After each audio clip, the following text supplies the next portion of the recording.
Mudah-mudahan kesehatan kita ini senantiasa dijaga oleh Allah Subhanahu wa taala. Baik anak-anak kami sekalian yang saya sayangi, mari kita awali pertemuan kita pada pagi hari ini dengan berdoa. Tentu kita berharap mudah-mudahan kegiatan kita hari ini, belajar kita atau menuntut ilmu kita ini diberikan kemudahan, kemudian keberkahan, dibukakan pintu hati kita oleh Allah Subhanahu wa taala untuk menyerap ilmu pengetahuan dan tentu menjadi amal ibadah bagi kita bersama.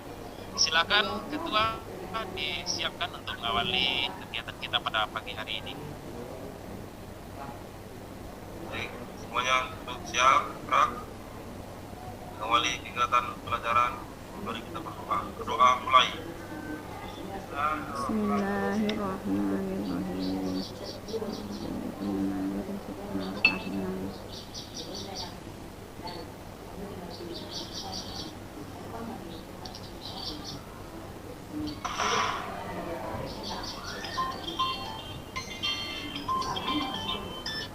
Ya, terima kasih. Mudah-mudahan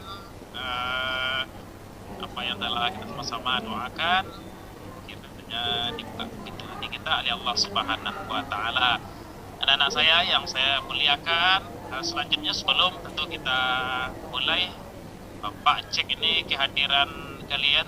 Tadi ada yang belum hadir, ada katanya yang terlambat. Ini Agustina Helmi hadir? Hadir Pak. Hadir, alhamdulillah ya. Gak terlambat tadi ya. Ya Pak. Alhamdulillah rajin nih Agustina Helmi ini. Kemudian ada Agus Anwar. Agus Anwar tadi terlambat ya. Sekarang terisi pula dia ke belakang ya. Mudah-mudahan nanti kita bapak tanya apa kendala-kendala keterlambatannya. Mungkin entah itu di jalan, entah hujan. Kemudian Nurman. Ada Nurman? Hadir, Pak. Alhamdulillah, di kanteng nih pagi ini pakai peci Nurman ya. Terima kasih, Pak. Dan bisa jadi guru yang hebat besok ya. Ya baik, anak-anak saya yang saya sayangi, alhamdulillah nampaknya pagi ini hadir semua. Yang sakit kemarin Mas Yudi sudah dapat kabar. Mudah-mudahan sehari 2 hari ini bisa hadir kembali bergabung bersama kita. Amin ya rabbal alamin. Kembali ini coba yang di belakang nih, Agustina Helmi duduknya, kursinya itu diluruskan ya. Itu ya, ada sampah di bawah, coba diambil, masukkan ke sampah biar nyaman posisi kita belajar pada pagi hari ini, bersih, lingkungan bersih pula hati ya. Udah ya Norman, isi aja kursi yang di depan nih. Baik, Pak. Ini nanti tinggalkan Mas Sudi nih ya. Norman yang isi ya, tinggal udah hadir ya, silakan. Sudah ya? Ya, Pak. Alhamdulillah.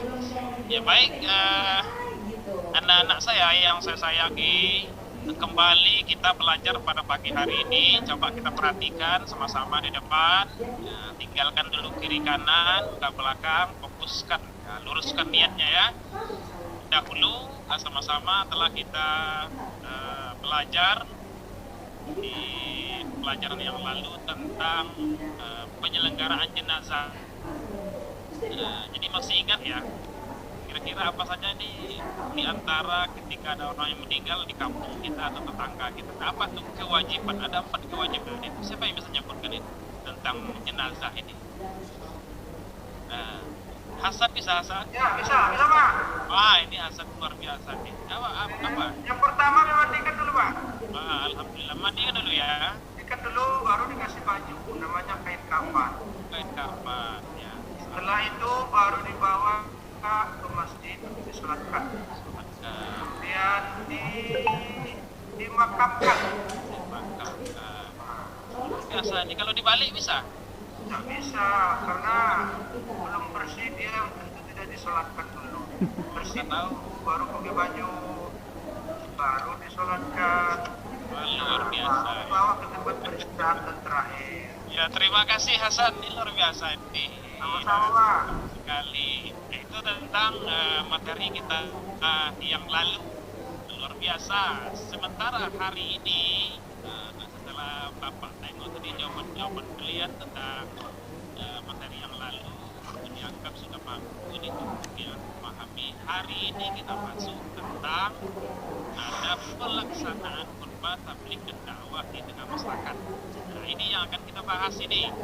Nah, kalau dahulu berkaitan dengan penyelenggaraan jenazah, maka salah satu kewajiban kita kepada sesama yaitu fardu kifayah kita. Kemudian ada lagi kewajiban lain kita selaku umat Islam ini. Ya, kalau dulu ada saudara kita mengurus kematiannya merupakan juga kewajiban kita. Tapi hari ini materinya juga ada semacam kewajiban, apa itu? Saling mengingatkan. Jadi kalau salah diingatkan, kalau tidak lurus diluruskan. Makanya di dalam bahasa agama kita disebut dengan kegiatan ini ada khutbah, ada tabligh, dan ada dakwah. Nah, ini akan kita bahas pada kesempatan kali ini. Jadi kira-kira ini mendengar kata ini, apa yang terbayang oleh kalian tentang ketika mendengar kata khutbah, tabligh, dan dakwah ini, kira-kira ada punya gambaran tidak ini? Siapa yang bisa menyampaikan? Ada gambaran? Kalau mendengar kata khutbah, tabligh, dan dakwah, atau memang belum pernah dengar? Kayak normal, silakan. Ramah, Pak. Oh, ceramah. Ya. Ya, luar biasa nih. Ada yang lain? Hasan biasanya bisa nih. Apa kira-kira yang terbayang? Boleh memberikan tausiah kepada umat, baik ramai maupun sedikit, itu tetap berpidato atau menyampaikan tausiah. Itu, Pak. Oke, terima kasih ya. Tanggapnya luar biasa. Ya, jawaban kalian sudah mulai, kalian tentu sudah bisa membaca, melihat dalam kehidupan sehari-hari ya. Ini akan kita bahas pada kesempatan kali ini, pelaksanaan khutbah tabligh dan dakwah. Nah, cuma ruang lingkupnya hari ini hanya berkaitan tentang pengertian khutbah tabligh dan dakwah saja. Jadi harapannya setelah kita bahas, kalian mampu menjelaskan pengertian khutbah tabligh dan dakwah di tengah-tengah masyarakat. Setelah itu nanti baru kita lanjutkan dengan materi-materi pendalaman yang lainnya. Ya baik,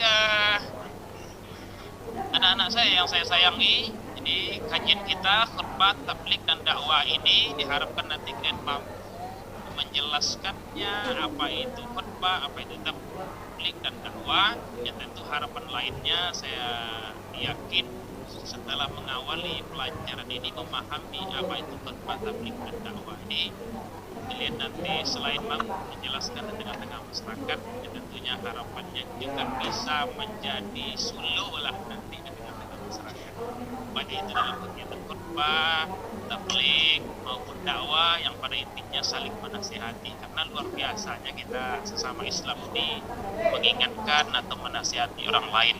Ini harapan kita bersama dari pelajaran yang akan kita bahas pada kesempatan kali ini. Di sini dapat kalian saksikan, kita awali dengan pengertian khutbah. Dapat sama-sama kita baca secara bahasa. Khutbah itu memberi nasihat atau wasiat. Itu secara bahasa, secara ringkasnya. Kemudian secara istilah, khutbah ini berarti kegiatan ceramah kepada sejumlah orang Islam dengan syarat rukun tertentu yang isinya yang paling penting di dalamnya adalah wasiat takwa. Nah, ini dia khutbah ini, memberi nasihat atau wasiat, kemudian secara istilah memberikan ceramah atau tausiah kepada orang banyak, orang Islam, yang intinya di dalamnya ada wasiat takwa. Jadi di awal ini kira-kira inilah yang membedakan antara khutbah dengan tabligh atau dakwah nanti. Khutbah ini punya waktu, punya syarat dan rukun, punya ketentuan, kemudian isinya mesti ada wasiat takwa di dalamnya. Nah, ini pengertian khutbah. Kemudian selanjutnya ada tabligh. Nah, yang kedua tabligh secara bahasa, ini di dalam bahasa Arab kita kenal dengan bahasa balaghah. yuballighu, yang artinya menyampaikan. Nah, sementara menurut istilah tabligh itu menyampaikan ajaran-ajaran Islam kepada umat untuk dijadikan pedoman. Nah, jadi ini pengertian tabligh. Kalau tadi kita wasiat di dalam khutbah, kalau tabligh ini lebih kepada menyampaikan ajaran-ajaran Islam kepada umat yang belum tahu, baik itu menyampaikan ayat-ayat, hukum-hukum Allah kepada manusia. Nah, ini dia tabligh ini. Sementara yang ketiga ada dakwah. Ini sebenarnya lebih umum lagi, yaitu memanggil, menyeru atau mengajak. Nah, kalau tabligh tadi menyampaikan, kalau dakwah ini mengajak manusia ke jalan Allah, mengajak orang untuk sholat, mengajak orang untuk membaca Al-Quran, kemudian mengajak orang untuk ke masjid. Nah, ini bagian daripada dakwah itu. Jadi kalau kita pilih-pilih, dia punya porsi atau bagian masing-masing, tapi secara umum kegiatan ini sama dengan memberikan wasiat, mengajak orang kepada jalan Allah Subhanahu wa Ta'ala. Kira-kira pengertian yang tiga ini secara ringkas ini yang bisa kita pahami. Baik sekalian, di sini kita coba tampilkan ayat yang berkaitan, ini masih ayat secara umum tentang kegiatan kita. Kira-kira siapa yang bisa membaca ayat ini? Saya jawab dulu, Pak. Siapa? Saya Hasan. Hasan lagi ya? Ini luar biasa nih Hasan. Silakan. Tulisannya merah mukanya nih, Pak. Ya, ayat aja lah. Ayat aja. Iya. Bismillahirrahmanirrahim. Bismillahirrahmanirrahim. Wal takum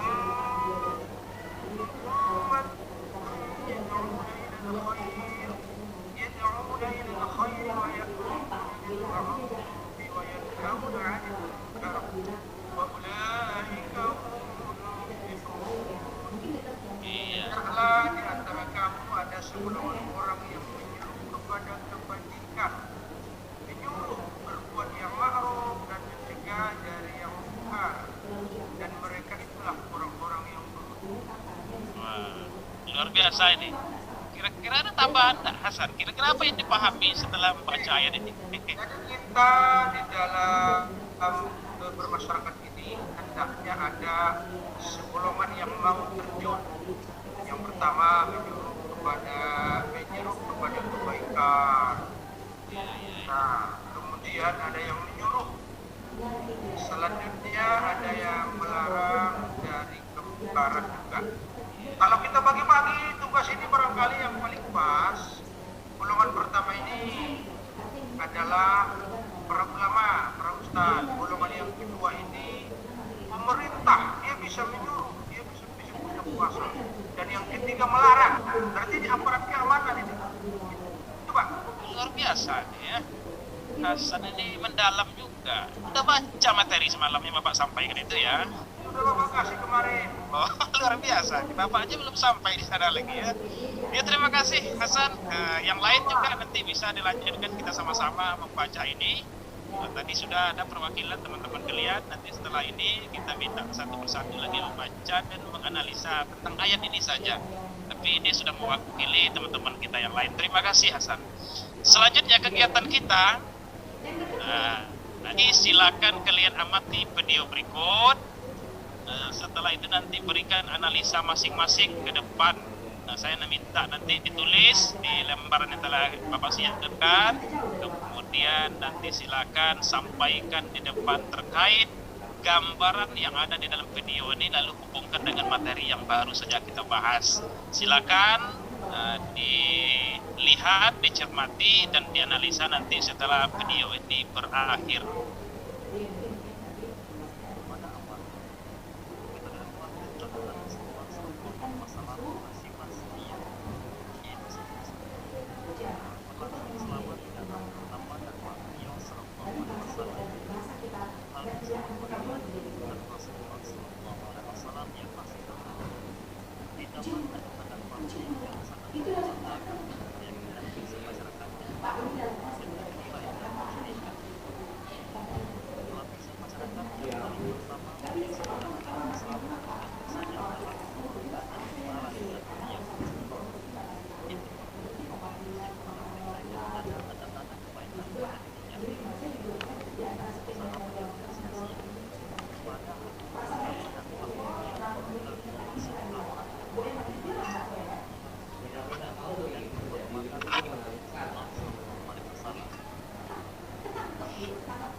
itu tadi video, ada 3 video yang kita sampaikan berkaitan dengan materi yang kita bahas kali ini, berkaitan dengan khutbah atau tabligh atau dakwah. Di salah satunya di mana ada dakwah yang pertama sekali tentu dilakukan oleh Nabi kita Muhammad SAW, menjadi contoh dan tauladan bagi kita bersama generasi berikutnya.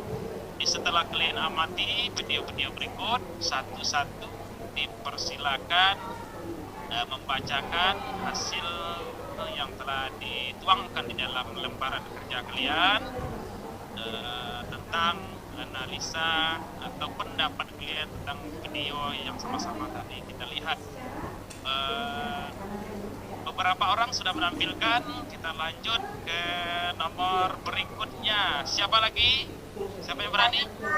Iya, Tina nomor tampil yang ke-9 ya. Ya, yang tadi udah bagus-bagus tampilan kalian, udah mantap-mantap. Sekarang kita dengar lagi kira-kira kalau dari Agustina Helmi ini apa tanggapannya tentang video ini. Mudah-mudahan tak sama dengan kawan-kawan yang telah menyampaikan hasilnya ya. Nah, silakan. Baik, Pak, terima kasih. Setelah saya menyaksikan video tadi, Pak, ada 2 hal yang saya tangkap. Dua hal. Kita ini harus banyak-banyak bersyukur karena dengan Nabi lah kita bisa mengenal agama yang benar, yaitu Islam. Iya. Yang kedua, dalam berdakwah kita harus kuat dan sabar karena dalam berdakwah pasti banyak rintangan, dibenci orang misalnya. Oh iya. Ada tambahan yang lain? Ini dari Tina ini ya. Tadi dari yang disanggah oleh kawan-kawannya. Untuk Tina ini kayaknya tak ada yang menyanggah ya, atau tidak ada yang menambahkan. Itu tandanya apa yang disampaikannya itu udah luar biasa. Atau jangan-jangan udah ngantuk semuanya nih. Halo. Jawab dulu. Sehat? Sehat, Pak. Sehat, Pak. Alhamdulillah. Masih semangat ya? Semangat. Iya, itu tadi. Pak. Iya, yang disampaikan oleh Tina itu luar biasa. Menyampaikan pada intinya kita bersyukur ya, karena memang kita harus bersyukur. Kalau bukan karena perjuangan Nabi, mungkin kita tak sampai Islam ini sampai di tempat kita. Ini karena perjuangan beliau lah, walaupun beliau dibenci. Awal dakwah itu beliau lakukan secara sembunyi-sembunyi, tidak seperti dakwah kita hari ini dengan mikrofon yang lantang sekali, orang bebas berdakwah. Begitu luar biasanya. Zaman Nabi pertama dakwah itu sembunyi-sembunyi, ada pedang yang dihadapi. Nah, tapi hari ini kita sangat mudah sekali untuk berdakwah, terutama di negara kita hari ini yang betul-betul membutuhkan ada orang-orang yang menjadi sulul lah di tengah-tengah masyarakat. Tentu harapan salah satu dari kalian nanti menjadi orang yang mampu menerangkan di tengah kegelapan. Amin. Amin. Ya Rabbal Alamin. Baik, sama-sama tadi kegiatan analisa video telah sama-sama masing-masing telah menyampaikan berbagai pandangannya. Luar biasa sekali pandangan kalian, analisa terhadap video tersebut. Kemudian kita buka sesi tanya jawab. Ini boleh dengan Bapak, boleh sama kalian, berkaitan dengan materi yang telah kita pelajari. Terima kasih, banyak sekali tanggapan. Yang lain sebelum kita tutup, pertanyaan yang terakhir. Siapa lagi yang mau bertanya? Pak, mau bertanya nih Pak. Ada lagi ya? Ada apa Pak? Ayo Pak. Agus yang terakhir, tadi diam-diam, sekarang bertanya yang terakhir. Tapi nggak apa-apa, ini luar biasa. Tadi berpikir ya, Agus ya. Pertanyaan, berapa pertanyaan boleh nih Pak nih? Satu dulu. Satu dulu ya. Iya. Ini mau bertanya Pak. Pertamaan orang yang mengajak kepada kebaikan apa ya Pak? Oh, orang yang mengajak kepada kebaikan. Iya Pak. Agus ini bertanya tentang orang, apa keutamaan orang mengajak kepada kebaikan ya. Di antara keutamaannya bahwa yang pertama jelas mengajak kepada kebaikan itu adalah bagian dari perintah Allah. Jadi satu kita dapatkan sana bagi daripada ibadah. karena itu bagian daripada perintah Allah. Ayat yang kita baca tadi, hendaknya di antara kita ini ada sebagian yang betul-betul bergerak dia di bidang mengajak orang, mengingatkan orang. Tidak semuanya harus menuntut ilmu, tidak semuanya harus zikir saja, harus pondok pesantren saja menambah ilmunya, tidak. Tapi ada yang bergerak mengingatkan orang, mencegah kepada keburukan-keburukan, kemungkaran-kemungkaran. Maka setiap langkah yang kita lakukan akan terhitung ibadah. Kemudian setiap ilmu yang kita sampaikan itu apabila diamalkan maka akan mengalir kepada kita sebanyak orang yang mengamalkan. Bayangkan satu huruf yang kita sampaikan lalu diamalkan oleh satu orang, lalu diajarkan pada yang lain, maka dia akan menjadi amal ibadah yang tak terputus. Begitu luar biasanya keutamaan apabila kita melaksanakan bergerak di bidang dakwah ini. Jadi untuk bergerak itu mari sama-sama kita awali dari diri kita masing-masing. Ya, terima kasih atas pertanyaan-pertanyaan kalian yang telah masuk, luar biasa sekali. Kemudian yang terakhir, mari sama-sama ini ada 5 soal untuk menguji sejauh mana kemampuan kalian. Tapi tadi luar biasa nampaknya ya tanggapan. Silakan dikerjakan soal berikut dan nanti dikumpul 10 menit sebelum berakhir di meja Bapak. Disilakan untuk mengerjakan soal-soal berikut.